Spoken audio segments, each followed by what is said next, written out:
classes done back. So last video में हमने basic things जाना था पॉलिनोमियल के बारे में. अब इस वीडियो में हम लोग पॉलिनोमियल के टॉपिक को और आगे बढ़ाते हैं. सो यहाँ पर हम लोग देखेंगे आज कि दो बहुत ही इंपॉर्टेंट थ्योरम के बारे में समझेंगे पॉलिनोमियल से रिलेटेड. एक है remainder theorem and the other one is factor theorem.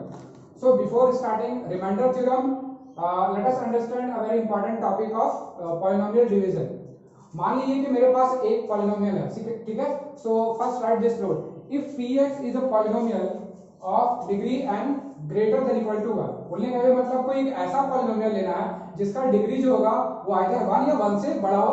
0 degree वाला पॉलिनोमियल या उससे छोटा नहीं लेना, ठीक है. तो if px is a polynomial of degree n greater than equal to 1 and dx be another polynomial and dx is another polynomial of degree less than the degree of px. बोलने का ये मतलब कि मेरे पास दो पॉलिनोमियल है. एक px polynomial है जिसका कुछ डिग्री होगा and we have another polynomial which is dx, और इस dx का जो डिग्री होगा वो px पॉलिनोमियल के डिग्री से कम या इक्वल हो सकता है, ठीक है. इक्वल हो सकता है या कम, ठीक है. Less than equal to the degree of px. If this is the case, मान लो ये केस आपके पास अवेलेबल है, then we can write px as dx times qx plus some rx. Now what is this qx and rx, ठीक है. इसको समझते हैं पहले हम एक नंबर से, ठीक है. यहाँ तो ये पॉलिनोमियल है. मान लीजिए कि मेरे पास दो नंबर है, एक है 10 और एक है let's say 3. Now one of the number is greater then the other. तो अगर हम यहाँ पर क्या कर सकते हैं, क्या हम 10 को लिख सकते हैं 3 times something plus something? Yes we can write 3 into 3 plus 1. so 3 into 3 that is 9 and 9 plus 1 that is equal to 10. so इसी एनालॉजी पे, बेस्ड ऑन दिस एनालॉजी, यहाँ पर हमको क्या करना है कि मान लीजिए मेरे पास दो पॉलिनोमियल है. The one polynomial is having a degree less than equal to another polynomial.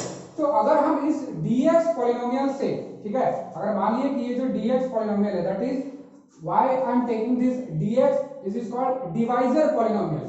This is the general polynomial जिसको आप डिवाइड कर रहे हैं किसी दूसरे पॉलिनोमियल से, and the divisor polynomial is dx. तो अगर हम dx पॉलिनोमियल से px पॉलिनोमियल को डिवाइड करते हैं, ठीक है, अगर हम इस px पॉलिनोमियल को इस पॉलिनोमियल से डिवाइड करेंगे तो यहां भी एक कोई पॉलिनोमियल आएगा. Let the polynomial be qx. What is this qx? qx is quotient polynomial, ठीक है, and we get some remainder rx. तो जैसे हम लोग नंबर सिस्टम में लिखते हैं क्या, dividend is equal to divisor into quotient plus remainder. So the same thing works on polynomial too. यहाँ पॉलिनोमियल में भी वो सेम एक्सप्रेशन हम लिख सकते हैं. So this px is equal to this into this plus rx. So the polynomial px is equal to, sorry, dividend polynomial is equal to divisor polynomial into quotient polynomial plus some remainder polynomial, ठीक है. The condition is where the degree of rx will be less than that of degree of dx. तो यहाँ पर ये point आपको ध्यान रखना है कि यहाँ पर ये जो rx का डिग्री होगा, जो रिमाइंडर बचेगा, आखिर डिवाइड करेंगे किसी पॉलिनोमियल को किसी पॉलिनोमियल से डिवाइड करने के बाद जो भी आपका रिमाइंडर बचेगा, that remainder can be a number और एनी पॉलिनोमियल टू. सो जो भी वो पॉलिनोमियल होगा rx, the degree of that rx will always be less than the degree of this divisor, ठीक है, और equal to, maybe it can be equal to. So अब हम समझते हैं, no it can not be equal to, it will always be less than the degree of dx. अब इस चीज को, इस थ्योरम को और इस नोट को हम लोग ध्यान में रखते हुए we will explain remainder theorem.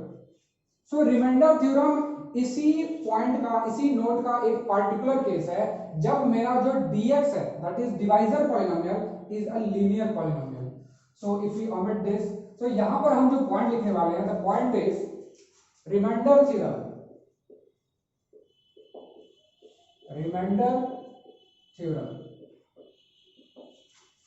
So ये क्या है, रिमाइंडर थ्योरम इसी लॉजिक का एक पार्टिकुलर केस है. कब? When divisor polynomial dx is some linear like x minus a, ठीक है. तो मेरा जो dx पॉलिनोमियल है वो समथिंग x माइनस ए टाइप है, ठीक है। वो एक पार्टिकुलर केस है जो रिमाइंडर थ्योरम के लिए बनाया गया है।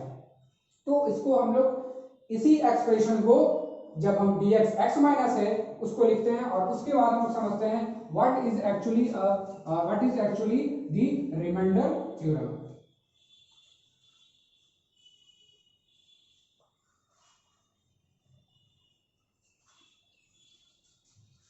तो चलिए समझते हैं रिमाइंडर थ्योरम को। तो जैसा कि रिमाइंडर थ्योरम कहता है क्या कि if px is a polynomial, if px is a polynomial having degree n which is greater than equal to 1, ठीक है, और not equal to 1, greater than 1, ठीक है। तो अगर मेरे पास कोई px पॉलिनोमियल है जिसका डिग्री 1 से ज्यादा, मतलब it can B 2 3 4 5 6 anything, if we divide this px by this dx, that means x minus a.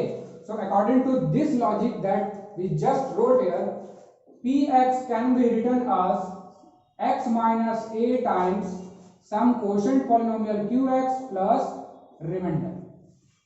Now why am I writing remainder with just r, not a polynomial? यहां r जो है एक polynomial नहीं होगा, this won't be a polynomial, ये polynomial नहीं होगा। क्यों नहीं होगा? तो वहां जो मैंने पॉइंट लिखाया कि जो भी रिमाइंडर है, the degree of remainder will be less than the degree of dx, here our dx is this, ये मेरा डिवाइजर पॉलिनोमियल है। तो यहां ध्यान से देखें, जो मेरा डिवाइजर पॉलिनोमियल है that divisor polynomial is of degree 1। यहां डिवाइजर पॉलिनोमियल का डिग्री कितना है? This is 1, so this is a linear polynomial. अब ये जानते हैं या ये बताइए आप कि अगर कोई लीनियर पॉलिनोमियल है, डिग्री 1 है, तो 1 से छोटा वैल्यू क्या होगा? 0। और अगर डिग्री 0 है तो that polynomial is called constant polynomial, so it is constant polynomial. It looks like y is equal to some c, where c is constant or fixed value. क्योंकि यहां अगर हम देखें इसको क्या लिख सकते हैं, c into x to the power 0 लिख सकते हैं। तो चूंकि मेरा जो यहां पर x का डिग्री है वो 1 है, तो इसका डिग्री कितना दिख रहा है? 0, which you can write or you can omit here. तो यहां पर अगर इसको x to the power 0 remove भी कर दें, it will not affect the original answer, या it does not affect the value of r. So हम क्या देख रहे हैं कि यहाँ पर इसका जो वैल्यू है r, this r will not be a polynomial or this will not depend on x, this will just be a constant term, so it will be a constant value, ठीक है। तो सबसे पहले हम लोग ये जान लिए कि r क्यों कांस्टेंट होगा। Now let start the remainder theorem. अब यहां पर ये रिमाइंडर थ्योरम ये कहता है, ठीक है, तो remainder theorem says that r is p of a। तो जो मेरा रिमाइंडर होगा, the remainder is defined, we can write it with the sentence, the remainder is p of a। क्या है ये sentence? Let us understand this. तो मेरा जो फंडामेंटल थ्योरम क्या था कि किसी भी px पॉलिनोमियल जिसका डिग्री n ग्रेटर देन 1 हो, उसको अगर हम डिवाइड करते हैं x माइनस a से, so we will write px as x minus a times some qx polynomial multiplied with addition with some r, that is remainder. अब यहां हम बोल रहे हैं कि the remainder theorem says that this remainder, ये जो कांस्टेंट वैल्यू ये आखिर होगा कितना, so this remainder will be p of a। How to find p of a? Now if you have a polynomial px और आपको अगर px की जगह इसका वैल्यू फाइंड करने बोल रहा है p of a, it's very easy to find. जहां जहां x है we will replace it with a, और जो भी वैल्यू है उसको सिंपलीफाई करेंगे, we will get p of a। We will see that in an example, so don't get scary. So यहाँ पर क्या है कि मुझे ये एक्सप्लेन करना है why this will work, why the remainder is p of a. So अगर हम इस इक्वेशन को देखें, it's a very simple proof. If you put x is equal to a in this equation. Let us denote it with equation 1. If you put x is equal to a in this equation, तो जहां जहां x है वहां क्या हो जाएगा? This will be p of a, this will be a minus a, this will be q of a, and this will be something r, that is a constant remainder. Now what is a minus a? This becomes 0. 0 multiplied by anything will give 0. So जो right hand side है हमारा वो क्या बचेगा? This will simply be r. So r is p of a. So this is the proof of remainder theorem. This is the complete proof of remainder theorem. So अगर कोई भी polynomial आपको दिया हुआ है, if you are given any polynomial and you are asked to find the remainder of the polynomial when divided by something x minus a. तो कोई polynomial दिया हुआ है जिसका डिग्री 2, 3, 4, 5, 6 एनीथिंग हो सकता है, अगर आप उसको x माइनस a से डिवाइड करते हो तो रिमाइंडर क्या होगा? The remainder will be simply p of a. There are the basic method to find the remainder and that method is by dividing the polynomial, कि हम पूरे पॉलिनोमियल को इस x माइनस a से स्टेप बाय स्टेप डिवाइड करेंगे, we will end up with the remainder, but that method is a little time taking. सो ये remainder theorem क्या है? मेरे पास एक टाइम सेविंग टूल है रिमाइंडर फाइंड करने के लिए. Let's see with an example. तो मैथमेटिक्स की ये खासियत है कि अगर कोई भी theorem, if you are not getting, if you are not understanding any theorem और any statement of mathematics, so if you want to understand that deeply, take an example. By example you can understand that topic और whatever that is. तो मेरे पास एक example हम लेके इसको समझते हैं कि क्या ये रिमाइंडर थ्योरम वर्क करता है कि नहीं. So let's say we have a polynomial px is equal to x cube plus 3x square minus 2x plus 11. So we have a trinomial or cubic polynomial. If we divide this by x minus 2, ठीक है, तो हम लोग क्या कर रहे हैं कि ये जो पॉलिनोमियल है px, इसको डिवाइड कर रहे हैं x minus 2 से. The question is asking that find remainder. This is a shortcut of remainder Rn. So don't get confused. So x cube plus 3x square minus 2x plus 11 को अगर हम x minus 2 से divide करेंगे, what will be the remainder? So we have two ways to solve this problem. One method you already know because polynomial से division आप already पढ़ चुके हो, but we will discuss that later. फिलहाल के लिए यहाँ पर हम क्या डिस्कस करेंगे? रिमाइंडर थ्योरम के थ्रू इसको सॉल्व करने का. तो what does the remainder theorem say? अब ये x minus 2, first of all ये जो x माइनस 2 है ये रिमाइंडर कुछ प्रोड्यूस करेगा तभी जब ये इसका परफेक्ट फैक्टर ना हो. अब आखिर वो a का वैल्यू क्या पुट करेंगे? तो देखिए मेरे पास यहाँ पर अगर हम इसको x माइनस a से कंपेयर करेंगे, क्योंकि रिमाइंडर थ्योरम से क्या कहता है? The remainder will be simply p of a. तो p ऑफ a, तो जिसमें से मेरा px तो पता है बट हमको a चाहिए. जब a आएगा तभी क्या करेंगे? जहां जहां x है we will replace x with a. तो सबसे पहला मेरा टारगेट है कि हम a फाइंड करेंगे. How will you find the a? So जो भी ये लीनियर पॉलिनोमियल दिया है, you will compare this linear polynomial with the given polynomial in remainder theorem. जो रिमाइंडर थ्योरम में हमने पॉलिनोमियल लिया था x माइनस a, इसको इससे कंपेयर करेंगे. Now if you compare this to, you will get a is equal to 2. And once you get the value of a, the remainder is simply p of 2. p of 2 कैसे निकालेंगे? It's so easy. So put here 2 का cube plus 3 times 2 square minus 2 into 2 plus 1. So it will be 8 plus 12 minus 4 plus 1. So it becomes 20 minus 4 plus 1. So finally it is solved to get 17. So we get 17 as a remainder. So 20 plus 1, 21 minus 4, that is 17. So the remainder of, so what will be the remainder when this polynomial is divided by x minus 2? So ये बहुत ही simple तरीका है. By using the remainder theorem, you can easily get the value of the remainder of any higher degree polynomial divided by a linear polynomial. ध्यान में रहे कि यहाँ पर ये जो डिवाइड कर रहे हैं, this is a linear polynomial. So this remainder theorem is applicable where the divisor polynomial is some linear polynomial. So this is our remainder theorem. Now the next theorem is factor theorem. So our next theorem is factor theorem, which is simply the inverse of this remainder theorem. तो सबसे पहले ये समझते हैं कि what is factor, आखिर factor क्या होता है, what is factor.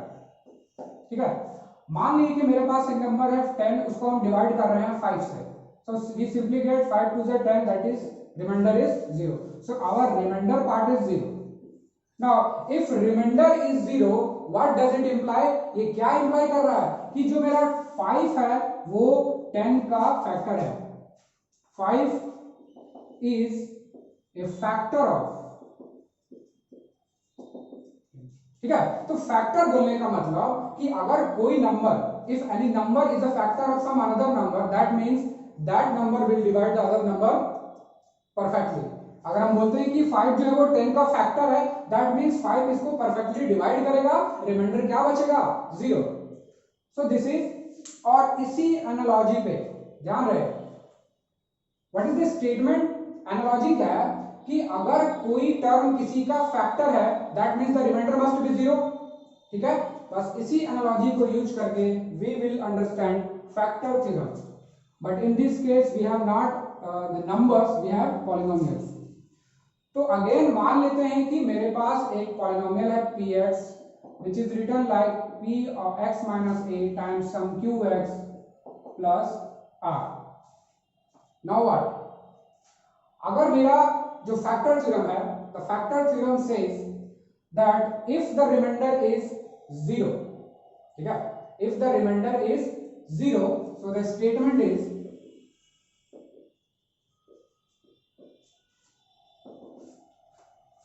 if px is divided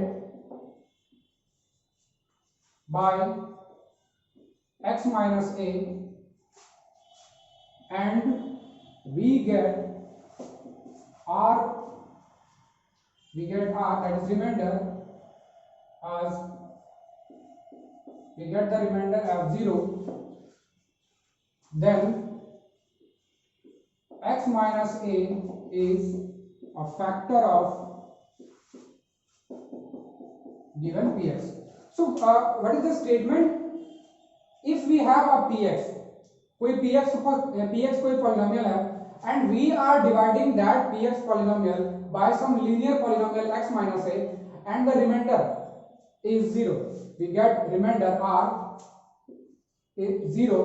so अगर मेरा remainder 0 आ रहा है, देन अभी जो मैंने डिस्कस किया कि रिमाइंडर 0 आ रहा, दैट मींस ये जो पॉलिनोमियल है, this linear polynomial is a factor of this px। और फैक्टर बोलने का मतलब क्या हुआ कि जो मेरा रिमाइंडर है वो क्या आ जाएगा, 0 होगा, because if we divide this polynomial by this we will finally get the remainder 0। ठीक है, so this is our factor theorem.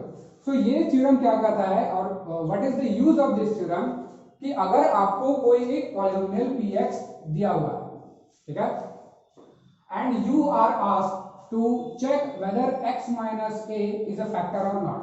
So understand the statement of the question, कि आखिर आपको समझना है यहाँ पूछा क्या जाएगा क्वेश्चन में, और where will you use the factor theorem। कि मान लीजिए px एक पॉलिनोमियल है जो कि गिवन है, ठीक है, and you are asked to check x minus a is a factor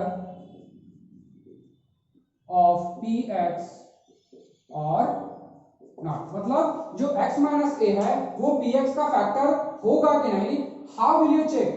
The first method is again the same, you will divide the polynomial px by x minus a, after dividing if you get the remainder 0, अगर remainder 0 आ रहा है तो this is the factor of px, अगर remainder नहीं आ रहा तो ये x minus a इसका फैक्टर नहीं होगा। So that method is by using the division method, but अगर हम फैक्टर थ्योरम को यूज करना चाहें तो हम क्या करेंगे, we will find p of a। ठीक है, अब ये हम चेक करते हैं, इसको प्रूव करते हैं। First of all we write the statement कि अगर if p of a is if x minus a is a factor, so the statement is extended like if x minus a is factor then P of A will be 0. So this is the main statement. अगर x minus a मेरा factor है इस px का, so after replacing x with a, मतलब px के जगह जब हम p of a फाइंड करेंगे, and if this pa becomes 0, मतलब after solving that pa अगर वो 0 आता है, then क्या कंक्लूजन निकलेगा कि x minus a is a factor of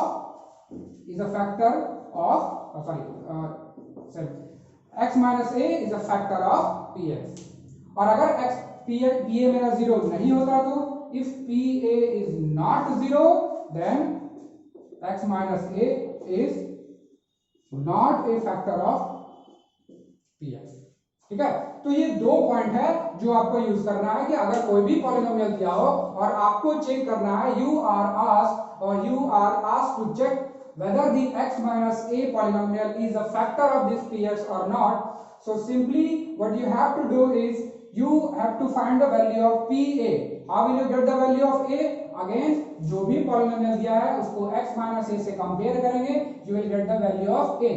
After getting the value of a, you will find p of a. If you get pa is equal to 0, अगर pa 0 आता है, then x minus a is a factor of px. If p of a is not 0, x minus a is not a factor of px. Let's see this with an example.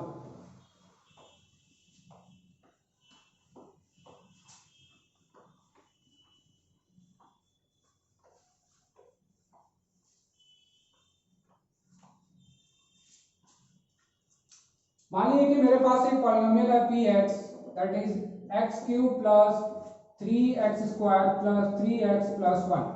So we have a polynomial x cube plus 3x square plus 3x plus 1 और we have to check whether x plus 1, ठीक है, कि x plus 1 is a factor और not. So this is our question कि यहां पर एक polynomial दिया px and we have to check that x plus 1 is a factor और नॉट.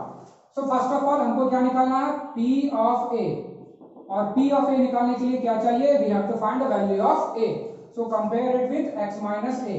जब हम इसको x plus 1 को x minus a से कंपेयर करेंगे, what is the value of a? So a will be minus of 1. Remainder यहां पर ध्यान में रहे कि remember this logic, x plus 1 को अगर x minus a से कंपेयर करेंगे, we will get the value of a as minus 1. So our next target is we will find p of minus 1. कैसे फाइंड करेंगे, जहां जहां x है वहां माइनस डालेंगे. So minus 1 का क्यूब प्लस 3 टाइम्स minus 1 का square plus 3 times minus 1 plus 1. Let us solve this. minus 1 का पावर क्यूब minus 1 का स्क्वायर इज 1 और 1 into 3 that is 3 into minus 1 minus 3 and plus 1. So minus 3 plus 3 gets cancelled, minus 1 plus 1 gets cancelled, so this becomes 0. So p of minus 1 is 0. So what is our conclusion? X plus 1 is a factor of px. जो भी ये given polynomial है x cube plus 3x square plus 3x plus 1, इसका factor ये x plus 1 है. ठीक है, so this is our factor theorem. So जो भी मैं पढ़ा रहा हूं, ठीक है, remember one thing. So what ever I am teaching right here in this lecture, you must make a note of all of that. आपको एक नोट्स बना के रखना है, क्योंकि अगर आपके पास नोट्स बनाया हुआ है जो भी मैं पढ़ा रहा हूं, तो बेनिफिट क्या होगा आपके लिए कि आप कभी भी उस नोट्स को दोबारा उठाकर अगर दोबारा रीचेक करते हो, अगर आप कभी किसी थ्योरम को भूलते हो या किसी लॉजिक को या किसी पर्टिकुलर पॉइंट को भूलते हो, तो वो अगर आपके नोट्स में लिखा होगा तो आपको ढूंढने में दिक्कत नहीं होगा. So you will just open your copy and you can see the point. So mathematics और इन जनरल आप एसएसटी में या अदर सब्जेक्ट्स में जैसे नोट्स बनाते हो, मैथमेटिक्स में भी नोट्स बनाना बहुत ही जरूरी है. बिकॉज यहाँ पे इस टाइप के थ्योरम्स या यहाँ मैंने जो पर्टिकुलर पॉइंट्स लिखे, those particular points are very important. तो अगर आप पूरा थ्योरम जानो बट वो पर्टिकुलर पॉइंट नहीं जानोगे, then you can not apply the theorem on some particular problem. So कभी भी आप मैथमेटिक्स के कोई थ्योरी को पढ़ो या मेरे कोई भी लेक्चर्स को देखो, those particular points must be wrote down in any book or copy where you are making your notes. ठीक है, थैंक यू।